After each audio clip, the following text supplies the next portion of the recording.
Okay, I think that we will start. Hi everyone, and welcome to this session where we will talk about impact models and why it's good to measure the impact that you are creating. My name is Hillevi Lindelöf. I'm a business developer at Uminova Innovation in Umeå in the north of Sweden. And here in the north of Sweden, we have a lot of impact innovation going on. Impact startups are, as you might already know, businesses making a positive impact on communities, industries, and ecosystems. And if you take a look across European impact hubs, Sweden is outpacing them all. Yearly VC investments into Nordic impact startups has grown 25 times over the past decade, with Sweden leading the way. And in the north of Sweden, I would say that we have a great business environment that is focused a lot on impact, circular economy, and green energy. So today we have two startups from Umeå with us. Joachim Blomqvist, the founder and CEO of the startup Insightgap Education. Petter Asa, co-founder and COO on Vitala Health. And also Fredrik Blomqvist, an impact strategist and founder of the Institute for Transition. So before we start, I would like to know you guys that are in this Zoom room. So please write in the chat who you are, why you are here, and what you want to leave this session with. Just short, 30 seconds.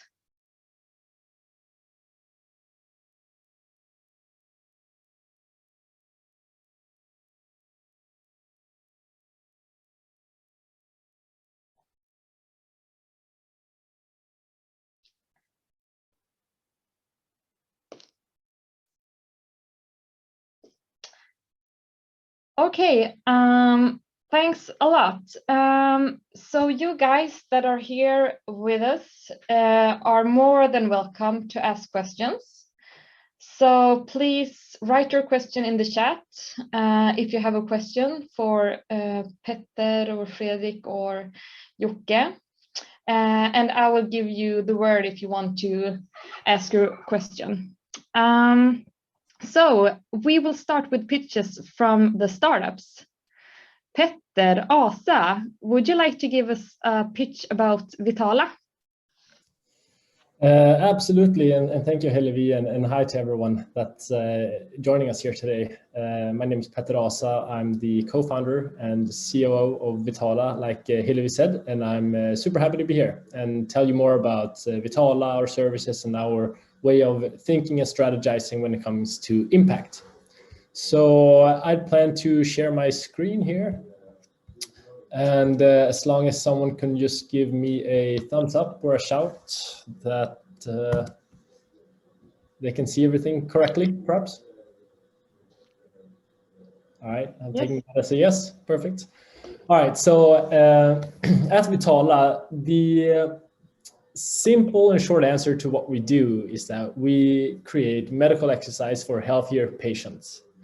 And when we talk about medical exercise here today, we are talking about daily physical activity that is tailored to the patient's medical diagnosis, functional ability, musculoskeletal pains, and daily form, as well as goals and preferences, of course.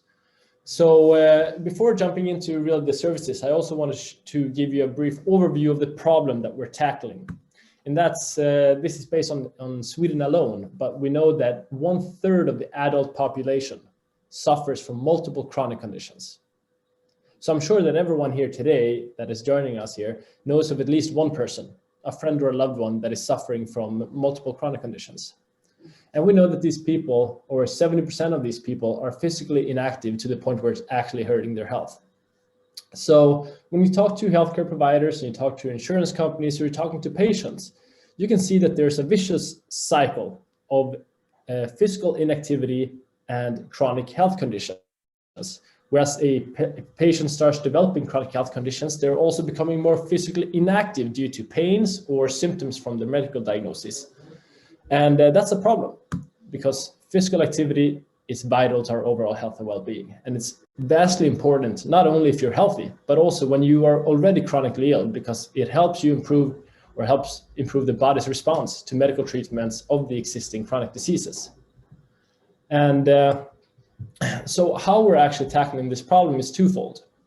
First, we've developed a dashboard for healthcare workers, or a platform for them, so that they can instantly prescribe diagnosis-specific medical exercise to any of their patients, no matter their medical diagnosis or functional ability or pain levels, so that we can help them, improve their workflow, save time. And we've also put on some remote therapeutic monitoring to help them to track the changes in physical activity amongst their patients, but also tracking their health outcomes based on this. So that's on the healthcare provider side. Now, if we're looking to the actual patients, what do they receive in this example for a digital therapeutic? Well, we've created an app specifically for the patient that will help them with daily physical activity that is customized based on their medical diagnosis and functional ability, like I mentioned before.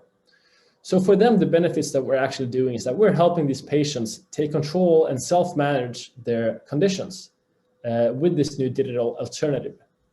And when you're actually able to increase the physical activity amongst these different patient groups, and these are patients that have cancer, Parkinson's disease, cardiovascular disease, diabetes, and chronic pains as well.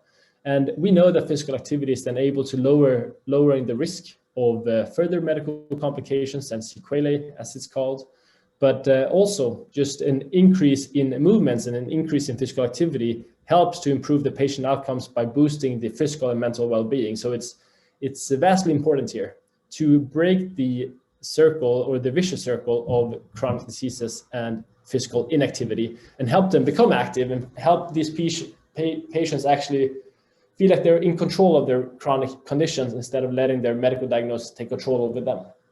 So deep diving further into what the patient actually receives from Vitala, they get their own functional movement analysis, all digital in the app, to help them decrease pains by finding provocative movement patterns and prescribing rehabilitation exercises to decrease their pain and increase their functional ability. We've also created the world's first, actually, medical exercise generator that can generate daily physical activity depending on how the patient feels in that specific moment. So all the different health parameters that I mentioned before, combinations of medical diagnosis, functional ability, whether they're walking with a cane, walking with a walker, what's their balance, and also if they're experiencing some pain in their lower back, for example, or their knees or other joints, we're able to customize daily physical activity based on all those different parameters to keep the patient moving and happy and healthy.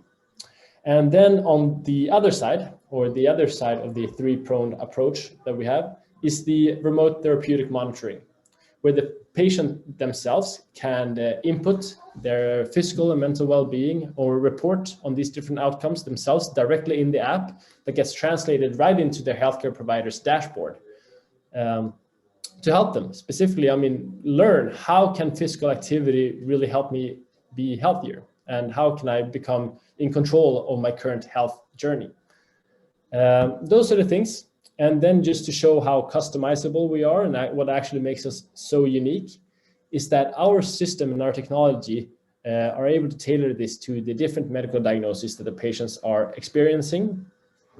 We're also tailoring to the different musculoskeletal pains, and through a holistic approach, combining all of these things along with the goals and preferences of these different patients to really adapt. Because if you want to work close to the patients, there's no one size fits all. So we have been developing this with thousands of patients and patient organizations and healthcare providers and insurance companies to really find the right way of helping them where they need help the most. And so that's a little bit about our services. So when we're looking at impact then, we've divided it up into 3 different spheres so that we can actually model and think about our impact in a much simpler way. So if we look at the first one, when we're looking at the patient, we know that the main 3 areas where we're able to help is that we can slow down the disease progression, lowering the risk of sequelae, and increasing the physical and mental well-being. So basically, we're able to improve the patient outcomes and help them with the clinical results. For the healthcare providers, we're able to help them save time and valuable resources, help them provide a much more higher quality of care, while also doing it at a much lower cost per patient. If we're looking at the third sphere here, the society at large, we all know that a healthy population equals a healthy economy.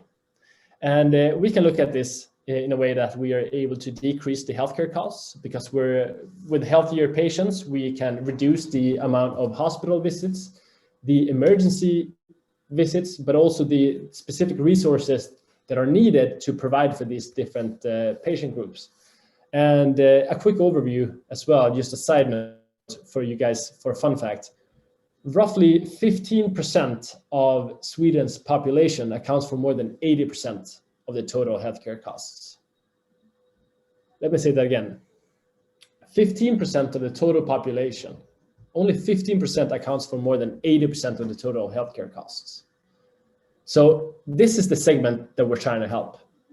We want to help them become healthier and become an active part in their medical plan. So there's a lot of potential here if you're just looking at the decreased healthcare costs, but that's not the only thing we're focusing on.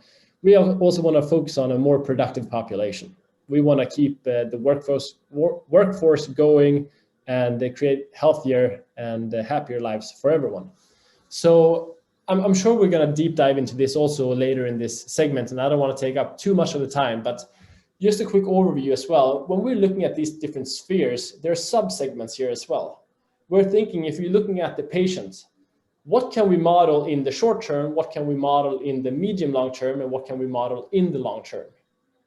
What are our process indicators, our impact indicators, and how can we look at this from different angles in order to create our own internal dashboard and our internal guidelines to really make sure that we're following it not just today, but also tomorrow, and also in a year from now as we're scaling our services. So we'll be deep diving a little bit more into this later in the segment, I'm sure. And feel free to ask any questions, because I know it's a short segment, so I'm not able to cover all of it, but that's it for right now. And then we can keep going in just a little bit. Perfect. Thank you so much, Petter. I have a question for you. What are your main impact goals, both for short term and long term? Thank you. Yeah, that's a really good question. For the short term impact goals, we want to activate these different patient groups. So we want to activate people with cancer and people with Parkinson's disease, and we want to make them active in their own medical outcomes and medical health journey. And by saying that, if we're looking at the impact or what we're actually measuring when we say these short-term goals, is that we can look in our system, how often are they physically active? What kind of exercises are they doing? What's the intensity, duration, and the frequency of the exercises that they're actually doing? And how is that actually improving their health outcomes? So we know their parameters, we know how much they are working out, and we know the outcome of what they're doing. So that's kind of like our short-term goals, just seeing that how can our services improve the health and well-being of our users. For the long term, we're actually hoping to really create a movement when it comes to preventative healthcare. And we see physical activity and medical exercise just being one of those different areas where the healthcare system can improve. So we're hoping to inspire, startups and bigger corporations all over the world to start focusing on these different preventative measures and switch from a reactive healthcare to a proactive one. So that's kind of the larger things. And the different KPIs that we're looking into these spheres are, well, what I quickly mentioned, the decreased cost per patient when you're putting these upfront payments in the beginning, and how can those improve the overall patient outcomes, and how quickly can we do it as well? So yeah, really good question. Okay, perfect. I can see that we have a question also from one in the audience. Hi, I'm happy to connect and share some of the education opportunities that PhD and postdoc in Umeå University could get into all costs provided. Do you have an outreach for such group? I'm trying to see if I can find, is that question in here as well? I was trying to see if I can. I think he sent it directly to me. Do you want to say that question out loud? Dr. Samed? Yeah, hello everyone. Yes, it's very interesting talk. So yeah, I was actually following up on your presentation about yourself, that you are interested in innovation. And I'm not, this question is not directly to the talk itself, but it's just a general thing that we also have quite a lot drive impact from ideas coming from universities. And this is really good if you have any ideas and you would like to get help and support from the Nordics, and especially when it comes to bringing that idea and see if it works out. So please reach out to me and I can help with that. Okay, perfect. Thanks a lot. We will move forward to Joachim Blomqvist from Insightgap Psychology. Would you like to give us a pitch about your startup? Yes, happily do that. My name is Joachim, a founder of Insightgap. I will also share screen now. See if it works.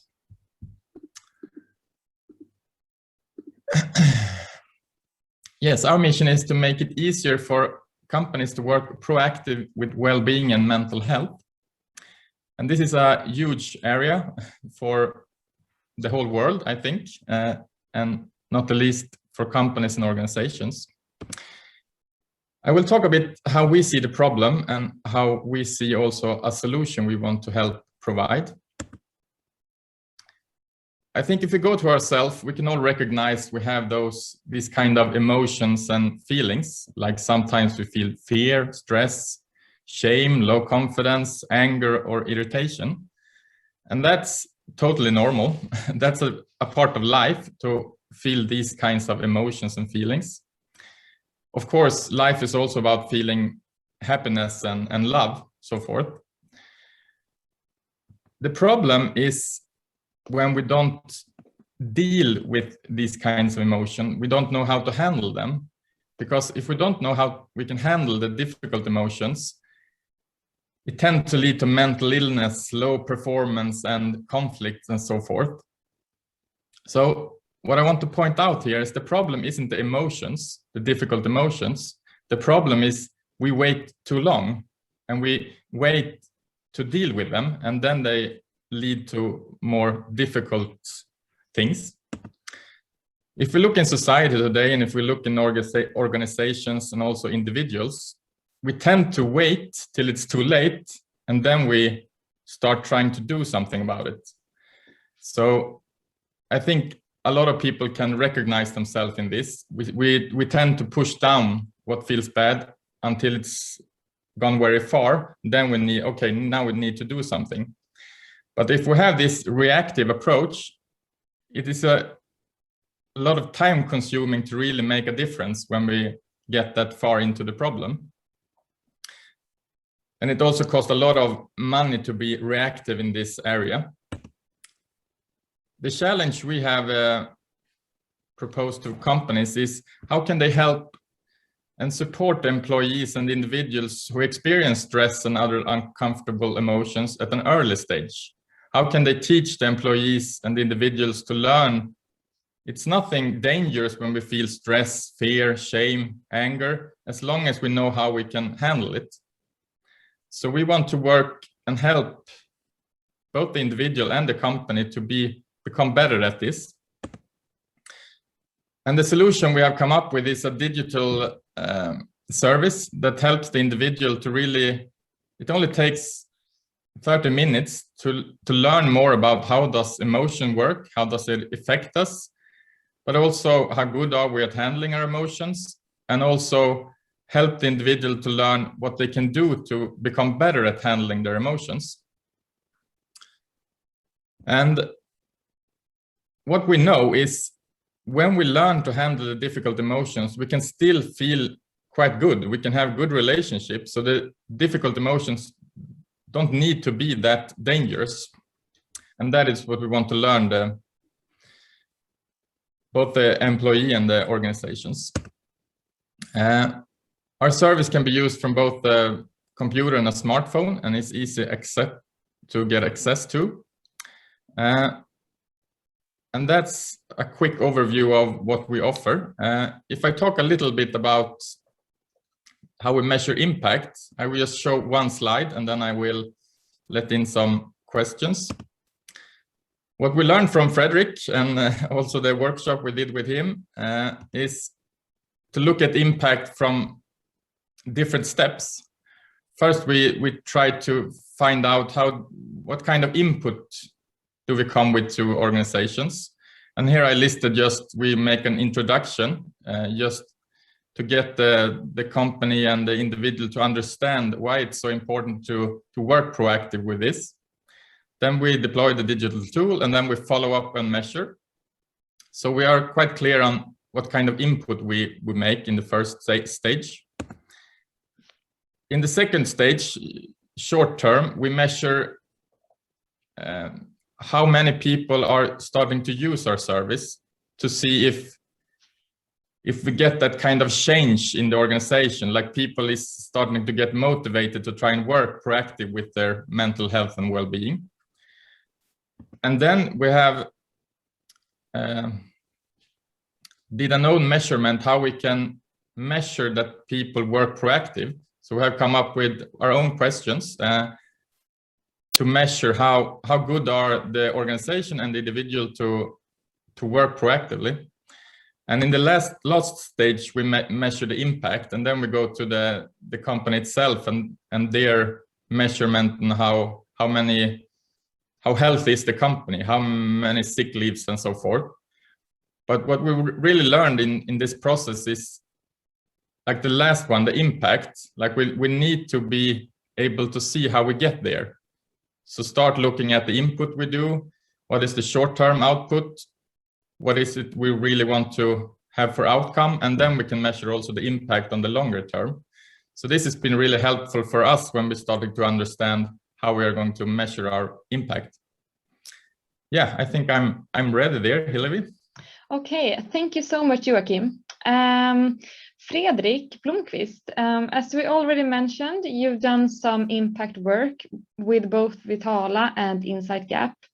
What challenges did you encounter during this work?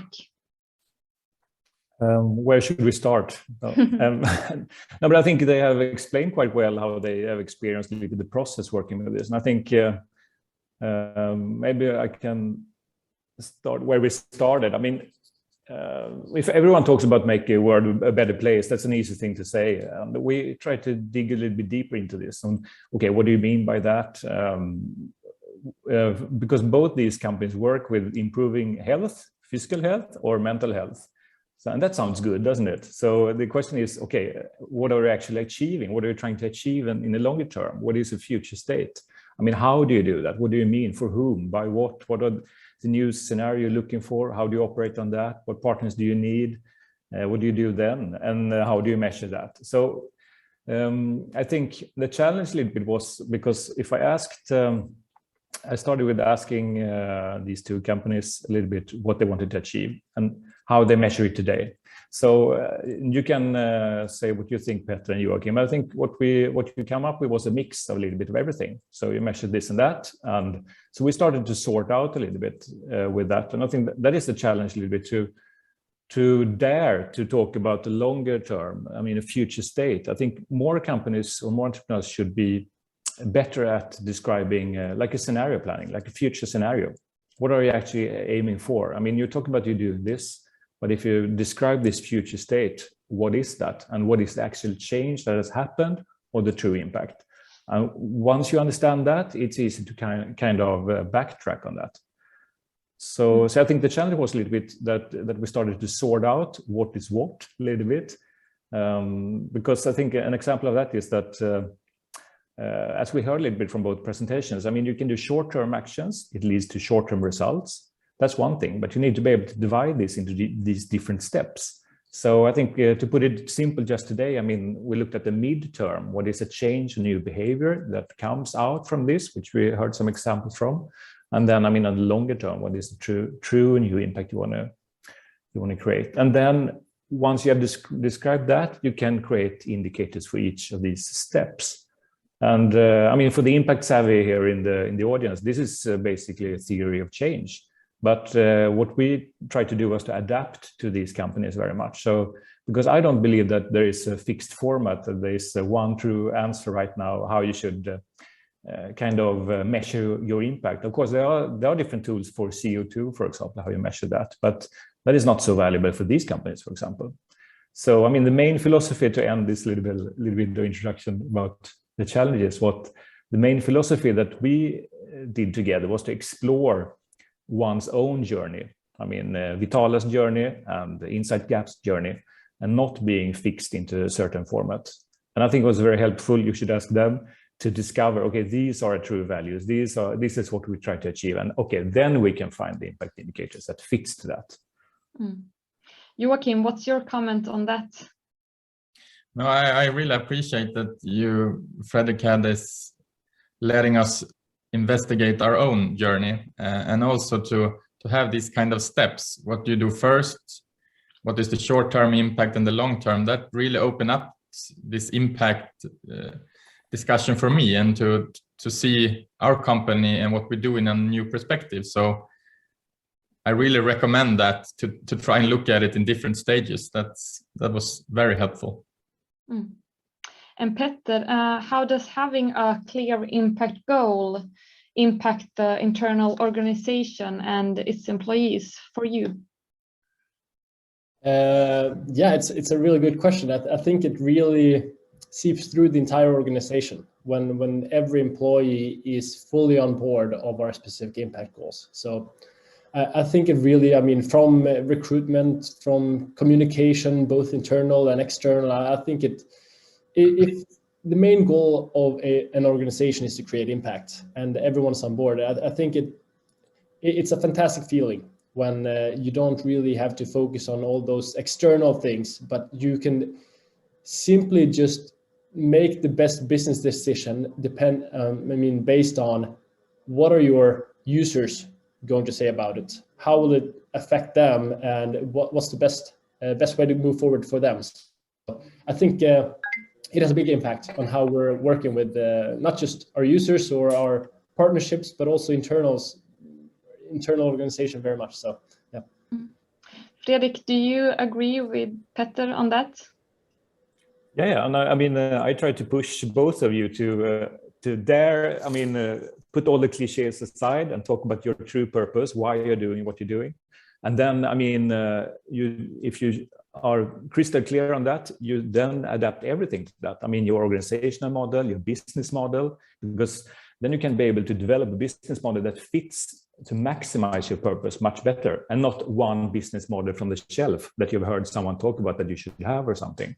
So I think what we try to do, I mean, we did this process in a quite shorter time as an explorative thing, but we also talked about that, okay, how can you adapt your business model to fit this purpose? How can you adapt the organizational model? And not least, how can you have a financing model that fits to this? And I think that's also when Petter, for example, discovered the challenge with, okay, are there investors that understand that we should have a financing model for our purpose? Yeah, there might be, but there are also investors that don't understand that. So that's another challenge, and that you need to adapt your communication to who you talk to. But I think both of you, which I experienced, is that you're great open-minded entrepreneurs, and you're open to adapt your business to maximize the value and the purpose. I think that is really. If you're not open for that, you will have trouble. I also want to add, talking about investors, because we have been in a process of finding investors, and using this to find out what investor is actually good for us. Because the better we are at talking about our impact, it's easier to see what kind of investors is really going feel this is something for them, because that's important for me, both if we have employees, but also investors in the company, that they really can see this kind of impact journey that we want to do, instead of they only looking for the money increase from their investments. Of course, we want to offer them good money for the investment, but especially important for us is to find investors that looks at impact the way we do and feel on board on that. So that has been really helpful also. Yeah. But I think, sorry. Just to comment on that, I think because when you talk about purpose and maximizing your purpose or your benefit for your target groups, there might be misconception that you move towards a kind of NGO, non-profit way. That is not what we're talking about. It's the contrary. I mean, what we try to do together is how can we explore business opportunities in maximizing purpose and maximizing value. And I think that then you tend to focus even more on cash flow and how to really get more revenues faster. So I think what can be created with that philosophy is that you create substantial value in the company and not only a kind of hype and value game, if I may say so, which can be a typical investor thing. No, but it's also interesting to see what kind of investor is good at understanding that. I mean, even if you present this in a good way, like it's also going to help grow the company, not everyone is open for that. They are so used at looking only at numbers and not impact in the same way. So I think it's been really interesting to talk to investors about just the impact. And there is a lot of capital to match. I mean, you should just find the right one. It's like with all matching. Petter, do you agree on that? Any comments? Yeah, absolutely. And I'll just flag for my internet went out there for a minute or so. But from our meetings with investors, 100%. I mean, it's I feel like in today's day and age, I feel like everyone has to say that they are some kind of impact focused or that they are impact investors. But that doesn't really, I mean, actions and words on the website are two very different things. So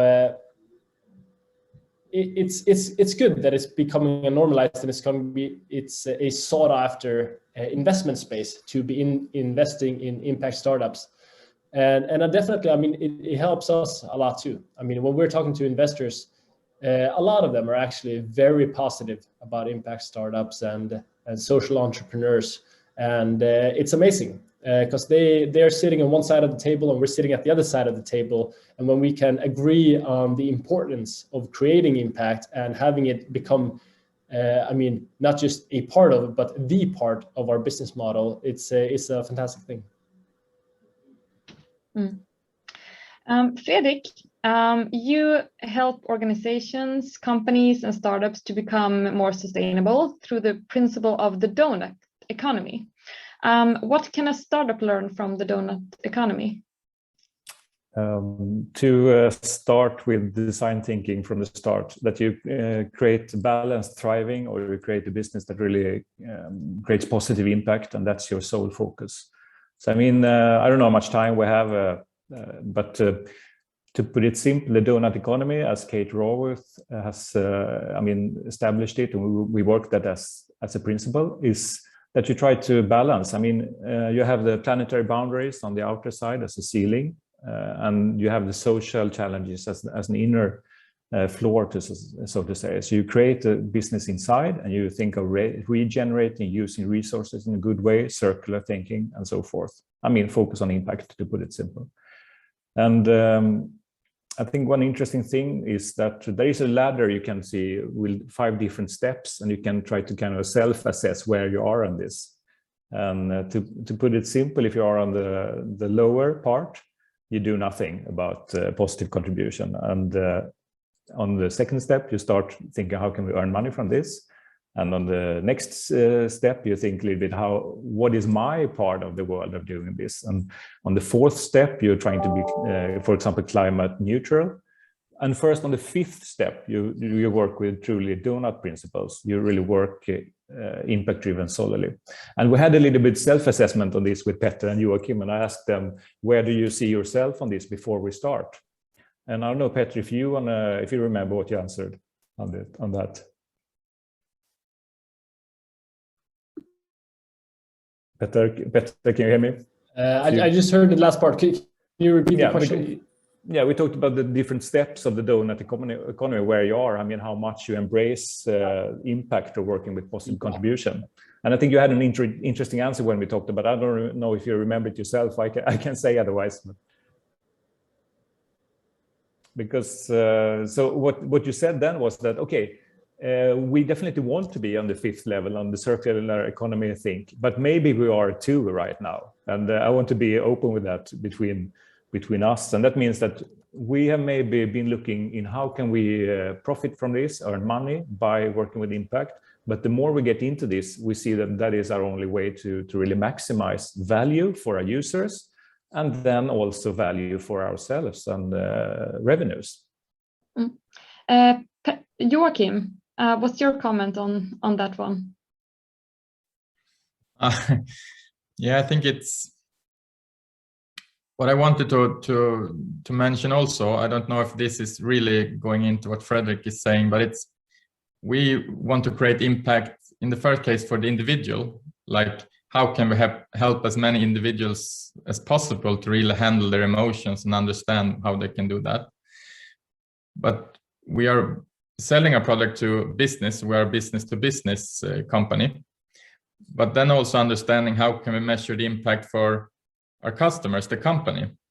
I think Petter was into these different spheres, but I also want to mention that I think that's, you had a good views on that, Fredrik, also how we can combine those and really showcase what kind of impact and on which level do we want to do the impact. And I think that I also took that from our workshop, and I think it helps us a lot to be more spot on. I don't know, Fredrik, if you want to say, but I think but I think you need to do the nitty-gritty work that you really sort out what is the positive contribution for each target group. I mean, for our users, for the companies, the organizations, for society, for ourselves as a company, for investors. You need to sort out that and be able to communicate that. And also in these 3 stages, now, mid-term, long-term. You need to do that lesson. Yeah, and I think you summarize the most important lessons for me there, like short-term, mid-term, long-term, and also what kind of groups. How do you do the individual? Is it for an organization? Is it the society? And really work through those kind of questions a lot. And then to communicate them. And I think it sounds easy, but it's been a process, I think, to really be more accurate, and especially how to communicate it. And also I can jump in there for a quick second too, because now it seems like my internet is back from holiday. But the thing with the short term and medium long term and the long term, I think the most important for us too is also how do we structure our internal processes to match these different goals, so that for example, we built or are building right now also a dashboard for just we call it our impact dashboard, where we can track these different things in the short term, medium, long term, and in the long term. So just by having that process too, it makes it so much easier to track in real time the impact that you're actually creating. And it could be anything from the usage in the app to what are the patient reported outcomes, and what are the healthcare providers saying, and what are their outcomes. And once you have enough data, you can do this on a much larger scale. And that's when the societal impacts, I would say, in our case, are coming into play. We had a question from one in the audience asking, where do you find your data? How do you create your data? So I can answer that. So we collect a lot in-app from our users directly. So we can see the usage from each specific user, and then they can also share. They're reporting their health outcomes. What are their daily energy levels, their daily physical and mental well-being, so they can track that over a long period of time. They can also track their strength, their balance, and different physical capacities. So those are the things that we are measuring right then. And then matching that with their inputs and what the data we had from before the user joined us, we can map out kind of like this user journey where we have specific segments for the different data we're collecting and the impact we're doing. And they are totally fine sharing their data? With us, we're using it to improve our services right now. Of course, we will not share it to any third party, and we're encrypting all of it, so no one should be able to do it. And then we're doing broader measures. I mean, we can aggregate the data, so no specific user. I mean, it's anonymized. So. Perfect. Thank you so much for sharing your thoughts. We're running out of time. Fredrik, do you have any more thoughts or takeaways to startups and organizations or people who want to work more with their impact? Yeah, I just want to say on that last question, also for you, Joachim, for example, that you discovered a little bit that you needed to develop new surveys and so forth. I think the interesting thing is that if you do the lesson right from the beginning, it's easy for you to know what data you should look for. Otherwise, you will look for a lot of data which is not relevant. So, but I think you should be quite bold, I think, to learn about your own journey. As I said earlier, think about what is really the true change we want to achieve, and why is that, and what do we mean by that? Go a little bit deeper in details, and then, as Petter said now, kind of outline the path to go there, and after that, creating impact indicators. So if you get a question from an investor or someone, okay, well, how do you measure impact? Don't give them a quick answer. You should give them a question. How do you measure your impact? Because then you also learn a little bit on what stage they are on this 5-step ladder. It's also an important thing. So I would say be bold of creating your own journey. Don't fall too much for different formats that are out there. I can tell a lot about them, but you should find your own. And also actually think of who you communicate to and ask them a lot. What are their knowledge and how do they measure? Either you get inspired or you know at least if you're a good match or not. Great last words. So thank you all so much for listening and asking questions. I can see that there are some chats going on. Okay, great job, guys. Thank you for listening. Thank you. Thank you. Thank you. Thank you. Thank you.